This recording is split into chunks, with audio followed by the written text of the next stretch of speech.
빛으로 임하신 주 나의 어둠을 비추시네 내 안에 연약함 모두 씻어주시고 나를 귀히 여기사 안으시네 내 삶에 임하신 주 모든 두려움 덮으시네 주 나의 모든 것 주님만 의지하리 눈을 들어 주님만 바라보리 주님을 예배하는 것 주님을 기뻐하는 것 나의 맘과 뜻 다해 주님 더 알기 원하네 주님을 사랑하는 것 주님을 갈망하는 것 나의 유일한 소망이라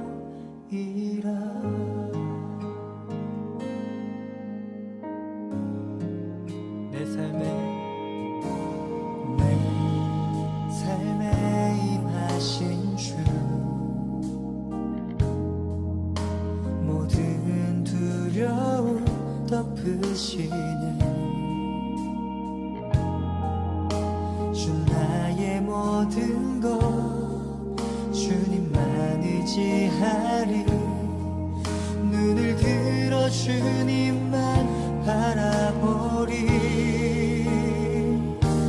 주님을 예배하는 것 주님을 기뻐하는 것 나의 마음과 뜻 다해 주님 더 알기 원하네 주님을 사랑하는 것 주님을 갈망하는 것 나의 유일한 소망이라 주님을 예배하는 것 주님을 기뻐하는 것 나의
자, 오늘 에스겔서 24장 15절부터 24절까지 말씀을 같이 보았습니다. 에스겔서 24장 15절부터 24절까지 말씀. 그러니까 이 성경은 민수기 14장에서도 10명의 정탐꾼이 있고 2명의 정탐꾼이 있잖아요. 왜 그렇게 나누어져 있냐면 두 말씀이기 때문에 그런 거고, 10명의 정탐꾼이 10말씀이고 2명의 정탐꾼은 2개의 말씀이란 말이에요. 그래서 10말씀은 2개의 말씀으로 해석이 돼야 된다. 이게 설명이 돼야 된다. 이게 성경책 자체가 10말씀이라면 이것을 이 마음으로 이 두 개가 이 두 개로 이렇게 레마로 해석이 돼야 된다. 로고스 말씀은 레마로 해석이 돼야 된다. 자기한테 오는 말씀이죠. 그러니까 로고스 말씀 자체고, 이 말씀이 레마로 우리에게 돌아와서 우리 가슴으로 그 말씀을 해석이 돼야 된다는 얘기인데요.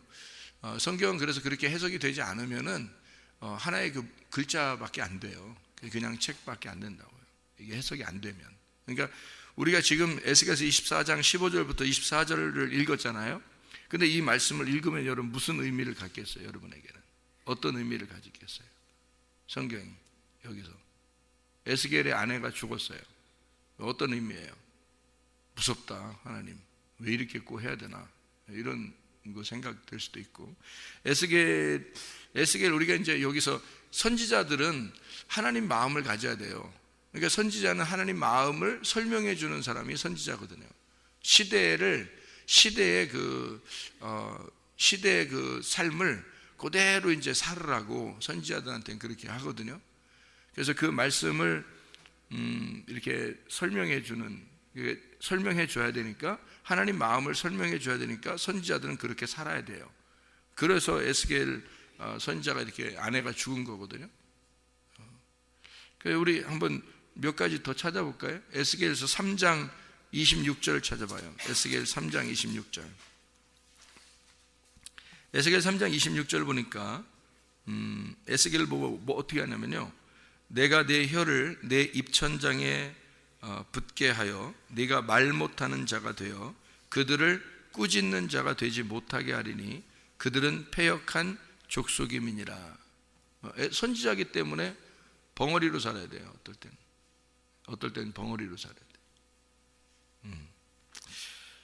예레미야 16장 2절을 봐요. 예레미야 16장 2절 보면요, 너는 이 땅에서 아내를 맞이하지 말며 자녀를 두지 말지니라. 예레미야 선지자한테는 결혼하지 마라 이렇게 되어 있습니다. 결혼하지 마라. 한마디로 말하면 하나님께 대한 어떤 너가 자유가 제한된다는 겁니다. 너의 자유를 제한시키겠다. 그러니까 네가 하고 싶은 일을 못하게 하나님이 선지자이기 때문에, 그러니까 선지자이기 때문에 이렇게 살아갈 수밖에 없는 사람들, 이런 이야기가 되죠. 이사야 20장을 한번 봐요. 이사야 20장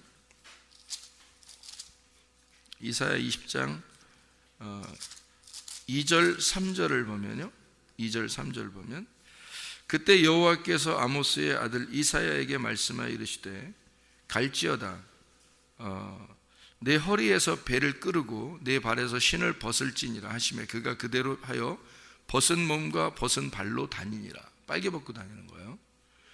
여호와께서 이르시되 나의 종 이사야가, 자기 종이니까, 하나님의 종이니까 3년 동안 벗은 몸과 벗은 발로 다니며 애국과 구스에 대해 징조와 예표가 되었느니라.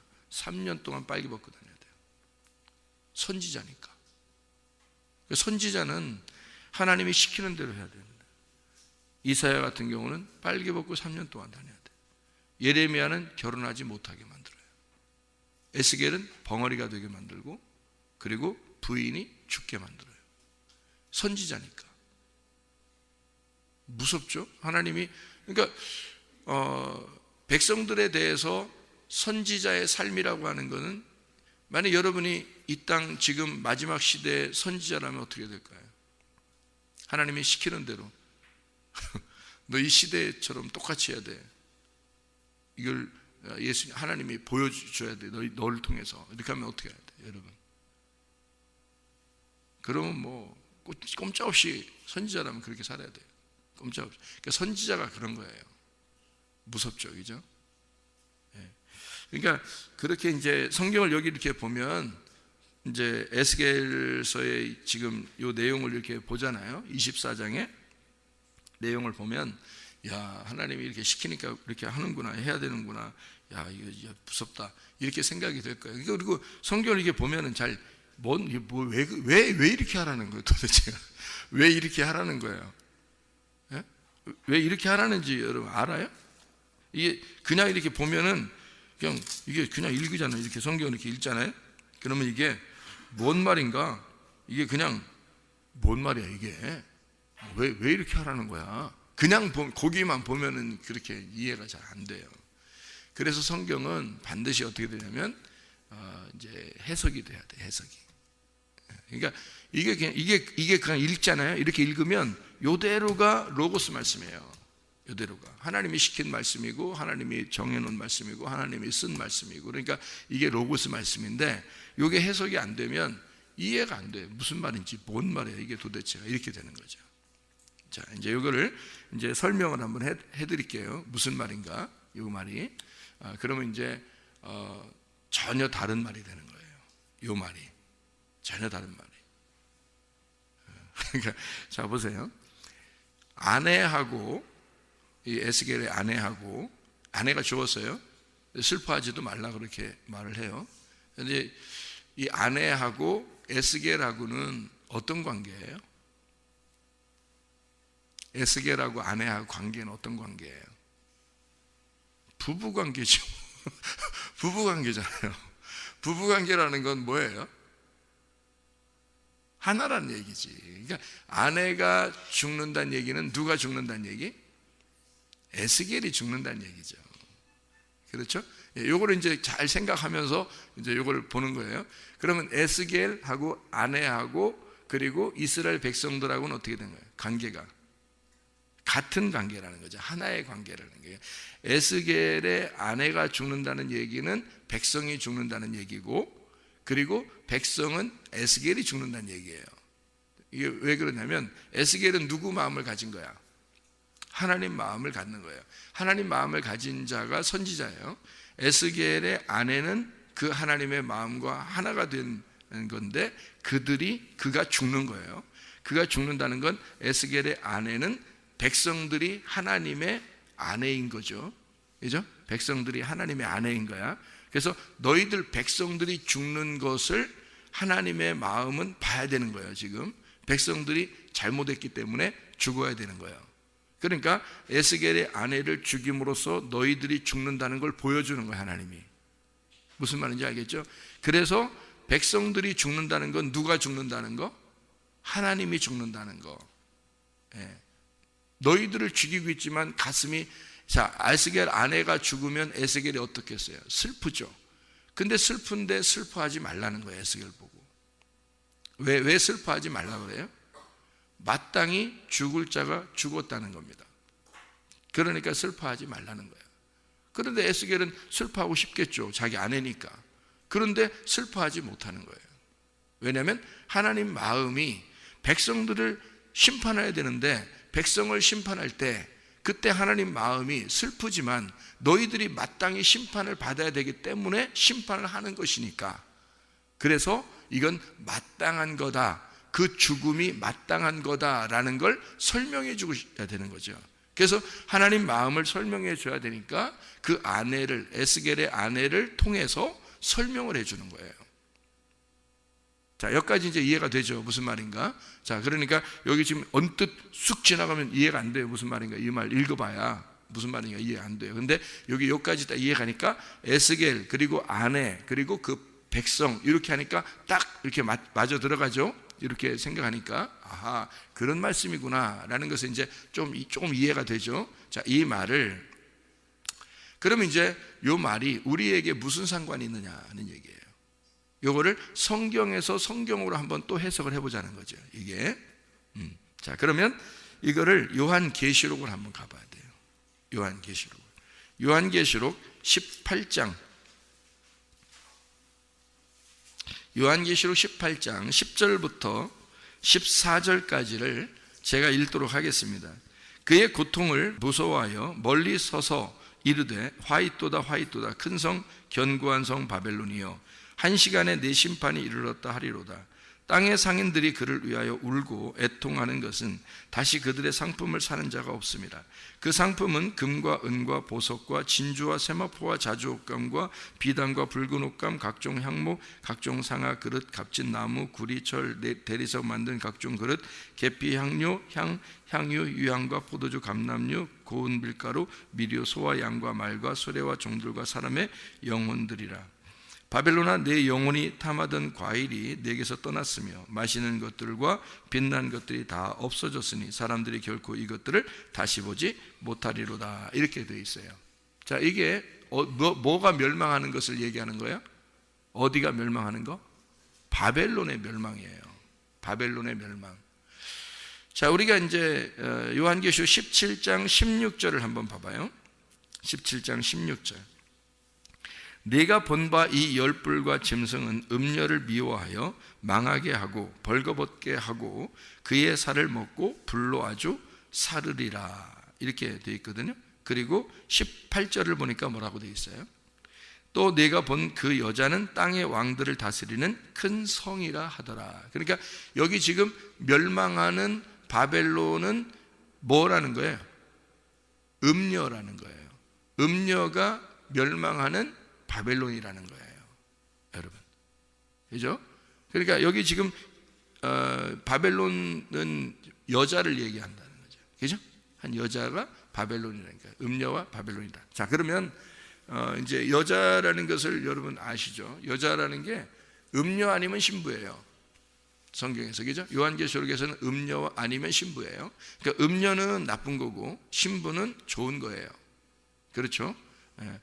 근데 이제 우리 마태복음 25장 같은 경우는 열처녀, 달란트, 양과 염소 이런 얘기가 있죠. 그래서 열처녀는 처녀 아니면 신부예요. 처녀 아니면 신부. 그러니까 여기는 음녀 아니면 신부. 이렇게 이제 요한계시록에는 그렇게 나와 있거든요. 그럼 음녀가 바벨론 성이라는 거죠. 바벨론 성이 음녀라는 거예요. 그죠? 그러면 이제 성경에서 그 바벨론 성이라고 하는 성이라는 게 뭐라고 얘기할 수 있냐면요, 이런 얘기예요. 잘 봐봐요. 요한계시록 11장의 8절에 보면 이런 얘기도 있어요. 그들의 시체가 큰 성 길에 있으리니 그 성은 영적으로 하면 소돔이라고도 하고 애굽이라고도 하니 곧 그들의 주께서 십자가에 못 박히신 곳이라. 예수님 십자가에 못 박히신 곳이 예루살렘이거든요. 그럼 예루살렘이면 예루살렘이 뭐라는 거예요? 소돔. 멸망하는 소돔 같고 애굽 같다는 거죠. 그러니까 예루살렘, 애굽, 소돔은 같은 거라는 거예요.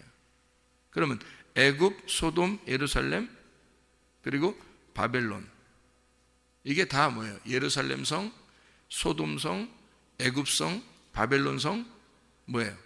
같은 거를 얘기하는 거예요. 그러니까 바벨론이라고 하는 건 뭘 얘기하려고 하는 거예요? 그러니까 바벨론은 바벨론 나라를 의미하는 게 아니고, 요한계시록에서의 바벨론은 이미 요한계시록을 쓸 때는 바벨론은 없어요. 요한계시록을 쓸 때는 로마가 있습니다. 로마. 그러니까 로마나 예루살렘 성을 뭐라고 표현한 거예요? 바벨론으로 표현한 거예요. 그러면 음녀라고 하는 건 뭐를 음녀라고 그러죠, 여러분? 음녀를? 음녀하면 성경 음녀는 뭐를 음녀라고 그래요? 가늠한 여자를 음녀라고 그러잖아요. 그러면 가늠한 여자라는 건 왜 가늠한 여자라고 그래요? 처녀가 남자 만나서 둘이 같이 있으면 그 음녀라고 그래요? 아니, 둘이 결혼하면 돼요, 그냥. 근데 음녀라고 하는 건, 성경에서 음녀는 남편이 있는 여자가 다른 남자를 생각하는 걸 말하는 거예요. 남편이 있는 여자가 다른 남자를 생각할 때 그걸 음녀라고 그래요, 성경에서는요. 그럼 남편이 누구예요? 우리의 남편이 하나님이죠. 예수님이 우리의 남편이란 말이에요. 그런데 다른 남자를 생각했다는 거지. 그걸 음녀라는 거야. 그러면 하나님이 나의 남편이신 사람들이 누구예요? 성경에서는 이스라엘 백성들이라고요. 이스라엘 백성들이 살고 있는 데가 어디예요? 예루살렘 성이라니까. 그럼 예루살렘 성이라고 하는 게, 그러니까 예루살렘 성이 뭐가 됐다는 거예요? 음녀가 됐다는 얘기지. 그래서 성경에서 말하는, 여기 지금 요한계시록 여기서 말하는 것은 바벨론을 바벨론으로 얘기하려고 했던 게 아니라 음녀인 이스라엘 백성들을, 그들이 음녀인데 그 성이 바벨론이다, 무너질 바벨론이다 라는 얘기를 하는 거죠. 자, 여기까지 이해가 되죠? 그러면 에스겔의 아내는 뭐를 대표하는 거예요? 그러니까 그렇죠, 음녀를 대표하는, 하나님의 백성을 대표하는데, 하나님의 백성은 어디에 있는 거다? 바벨론에 있는 거다. 바벨론에 있는 게 뭐다? 지금 예루살렘 성이다. 예루살렘 성에는 뭐가 중심으로 되어 있는 거다? 성전이 중심이 되어 있다. 그러니까 이 사람들은, 지금 이스라엘 백성들은 뭐 하는 사람들이에요?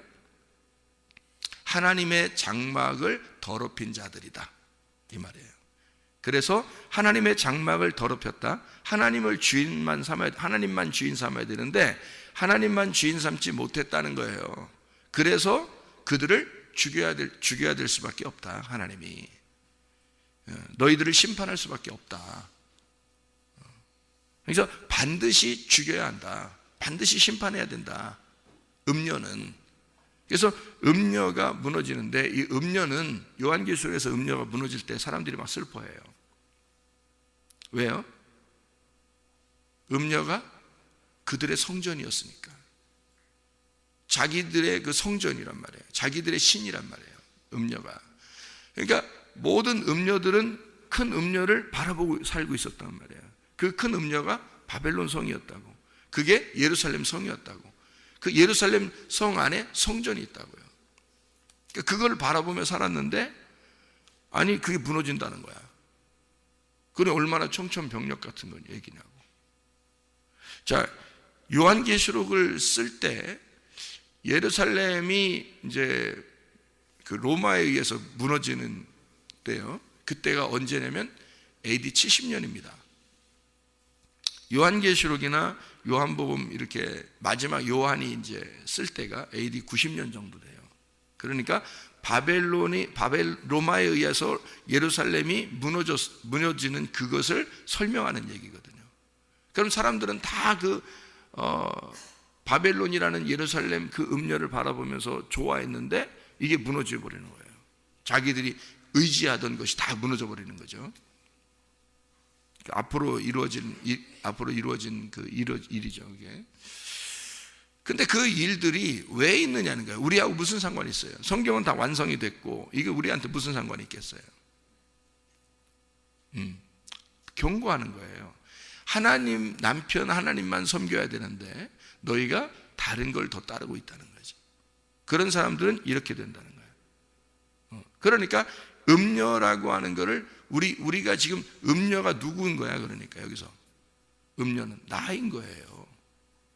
그죠? 나인 거야. 그러면 내가 음녀라면 음녀는 어떻게 돼야 되는 거예요? 음녀는 반드시 죽어야 되는 거예요. 반드시 죽어야 되는 거예요. 그래서 여러분과 제가 이게 지금 에스겔의 부인이 죽는 것을 무슨 얘기냐면, 이게 에스겔과 부인은 어떤 거다? 둘이 다 하나다. 하나다. 그러면 에스겔은 하나님의 마음을 가진 자고, 아내는 뭐예요?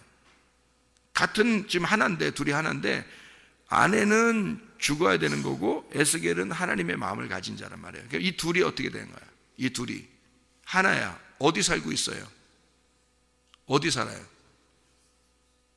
이스라엘, 예루살렘, 바벨론 거기 살아요? 어디 살아요? 내 마음에 사는 거지. 내 마음 안에 사는 거지. 그러니까 여기 음녀와 에스겔 남편이 내 마음 안에 있는 거지. 그러니까 여기 있는 음녀, 그러니까 여기 그 아내는 죽어야 돼, 안 죽어야 돼? 죽어야 돼. 그 아내가 누구야? 그러니까 이 속에서 사는 나야, 나. 그러니까 그 나가 뭐야? 육체야. 육체. 그러니까 여기 에스겔은 뭐야? 그러니까 말씀이고, 에스겔은 말씀이고, 이 아내는 육체란 말이에요. 무슨 말인지 알겠어요? 예수님이 말씀이시죠? 그런데 이 땅에 뭐로 왔다고요? 육체를 입고 왔죠? 예수님이 어떻게 돼야 돼? 결국 십자가 못 박혀 죽죠? 뭐가? 육체가 죽는 거죠. 말씀이 살아나야 되잖아. 그럼 여러분 안에 육체와 말씀이 같이 있죠. 그러니까 이 육체가 죽어야지. 육체는 누구야? 내가 죽어야 된단 말이에요. 자, 이게 그냥 언뜻 지나가면 이 말씀이 그냥 하나도 몰라. 뭔 말인가 이게. 왜 그렇게 하는지를. 근데 이게 지금 설명을 이렇게 들으니까 어때요? 아, 이런 말이었구나. 이래서 하는 거예요.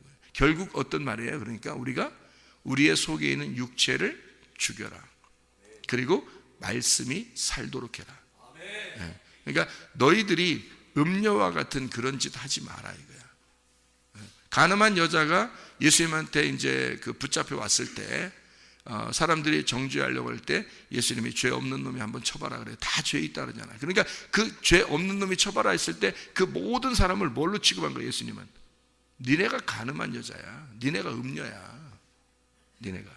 니네가 이 가늠한 여자라고. 니네가 양심 있으면 쳐봐 했더니 아무도 못 치잖아요. 그래서 갔잖아요. 그랬더니 예수님이 뭐라 그랬다고? 이 가늠한 여자한테 나도 너를 정죄하지 않겠다. 다시는 그런 죄 짓지 마라. 그러잖아요. 무슨 말인지 알겠죠? 예. 그러니까 옷 다 벗겨놓고 돌 심판 앞에 딱 놓고요. 그게 율법입니다. 율법 앞에 딱 나를 비추어서 가늠한 여자로 잡혀온 거예요. 우리가 여기 어디로? 예, 예수님의 중심으로, 교회의 중심으로 잡혀온 거라고. 여러분이 이 세상에서 여러분 여기에다 잡혀온 거라고요. 여기에 잡혀왔을 때 주님이 말씀으로 뭐라고 해요? 여러분을 너희들 죄인이야. 옷 싹 벗겨진 가늠한 여자야 여러분이. 그러니까 여러분 우리 자신들이 다 이런 가늠한 여자예요. 그러나 주님은 십자가 못 박혀 돌아가셔 너를 위해서 죽으셔서 너를 다시 정죄하지 않을 거야. 그러니까 다시는 그런 범죄하지 마라. 육체의 삶을 살지 마라 그 말이에요. 음녀의 삶을 살지 마라. 그리스도가 나의 남편이니까 이제 신랑만 생각하면 살아라. 그겁니다. 오늘도 주님과 함께 동행하다 주님 만나시기를 바랍니다. 기도하겠습니다.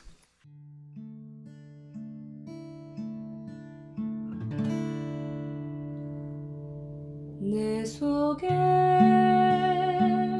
내가 너무도 많아서 당신을 쉴 곳 없네. 내 속에 헛된 바램들로 당신을